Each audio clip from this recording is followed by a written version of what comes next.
Olá, o TV Escola está no ar com a 7ª teleaula do curso sobre a História Política de Minas Gerais. E na última aula, você viu como foram criadas as assembleias no Brasil, ainda no período regencial. Hoje vamos ver quanto tempo durou a descentralização do poder da corte para as assembleias provinciais e por que em 1841 teve início a Era Saquarema.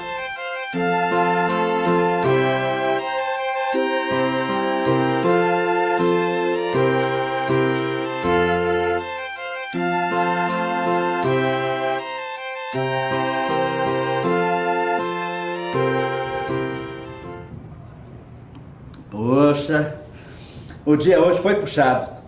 Não deu nem tempo para assistir a teleaula pela manhã. Ainda bem que tem exibição à noite. E posso ver aqui do meu notebook. Ó, já começou. Estão falando dos escravos?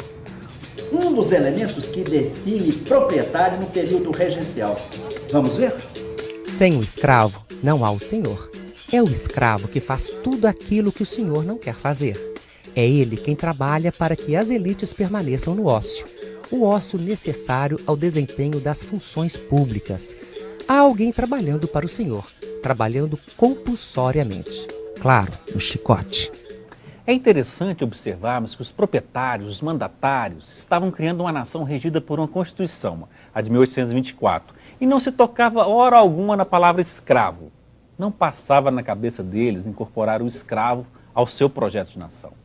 A nação a ser construída era e foi para poucos, portanto, historicamente excludente, em que o escravo negro seria tratado muitas vezes como um inimigo inconciliável, na fala de um fazendeiro carioca à época em Vassouras, Rio de Janeiro. A sociedade imperial brasileira passa a se constituir como uma nação independente, hierarquizada e excludente. Realmente, havia uma distinção entre coisa e pessoa. Tínhamos o povo constituído dos proprietários e a plebe, homens livres pobres, considerados pessoas, e os escravos como coisa. 3 classes que deixavam bem nítidas as suas diferenças. Mas o projeto da nação brasileira foi constituído e construído para os proprietários. Diz Jair Ramos, desde o período colonial, com o Estatuto da Pureza do Sangue, até a teoria do branqueamento no século XX, o pensamento social brasileiro trabalhou com a noção de que para melhorar o povo brasileiro e transformar nosso país em uma nação, seria necessário, de uma forma ou de outra, a raça branca, porque ela representaria o ápice da civilidade. Afinal, hoje pensamos diferente? Quanto há de ameríndio, de europeu e de africano em cada um de nós brasileiros?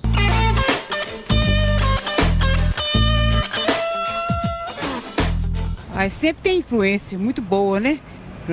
Principalmente o europeu, né? Que são mais práticos. Dos índios, um pouco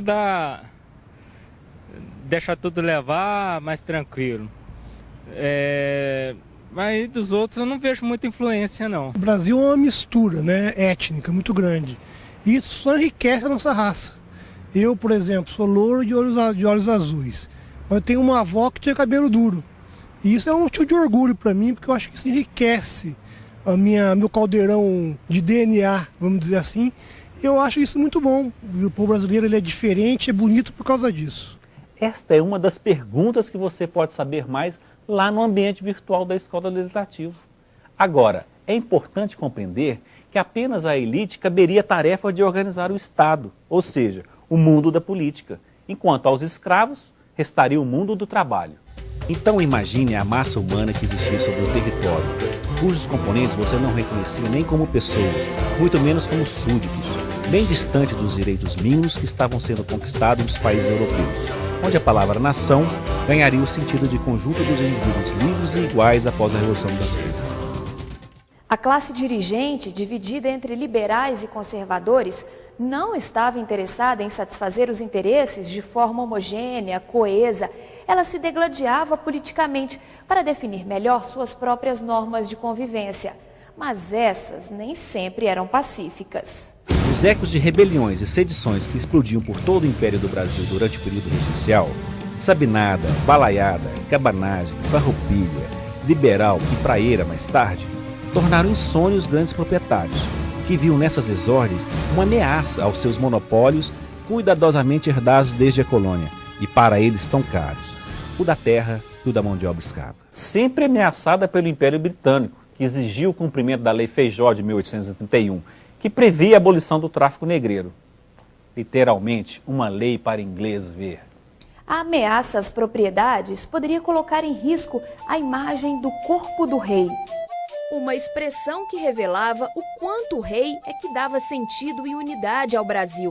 A soberania da jovem nação não estava no seu povo, mas na unidade real. E a unidade real era a unidade territorial da nação.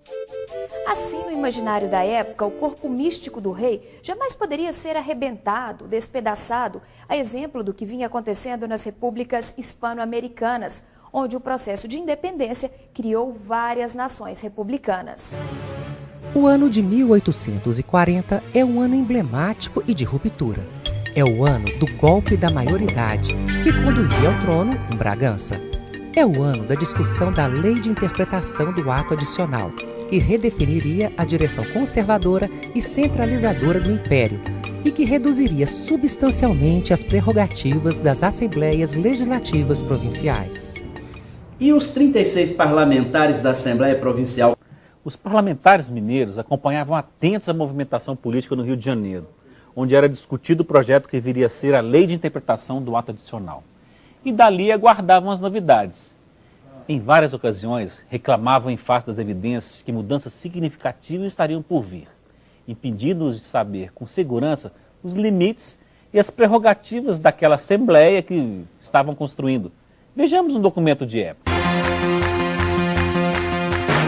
Fui liberal. Então a liberdade era nova no país. Estava nas aspirações de todos, mas não nas leis. O poder era tudo. Fui liberal. Hoje, porém, é diverso o aspecto da sociedade. Os princípios democráticos ganharam e muito comprometeram. A sociedade, que então corria o risco pelo poder, corre agora risco pela desorganização e pela anarquia. Esta fala é de Bernardo Pereira de Vasconcelos, um eminente político mineiro que mudou de lado e transformou-se num dos grandes políticos Saquarema, demonstrando que era preferível frear o carro da revolução, como ele dizia, acabando com aquelas rebeliões que corriam risco nas suas propriedades. Então, com a Lei de Interpretação do Ato Adicional, os poderes das Assembleias Provinciais foram reduzidos? Isso mesmo. A Assembleia Provincial de Minas Gerais, com a Lei de Interpretação do Ato Adicional, se vê forçada a abdicar de seu poder e de suas prerrogativas, tão arduamente conquistadas em função da tranquilidade de manter as heranças coloniais de terras e de escravos. Em 1841, reorganiza-se o Estado Nacional, agora assentado novamente na figura do rei. E com a centralização político-administrativa absoluta no Rio de Janeiro, temos um legislativo regional esvaziado. Ao contrário do ocorrido por ocasião da criação desse poder, agora retiram-se as prerrogativas de estabelecer políticas macro-regionais perto das fazendas, de quem manda porque manda, mantendo apenas o predomínio das influências locais e a persistência das lutas entre famílias poderosas. Agora quem manda é o rei e sua corte no Rio de Janeiro. Reina, governa e administra. Cria-se uma burocracia eficiente e conservadora que dá norte a todo o Império do Brasil. E são outros tempos, o tempo dos Saquaremas. Exatamente, mas os Saquaremas são assunto da nossa próxima teleaula. Até lá!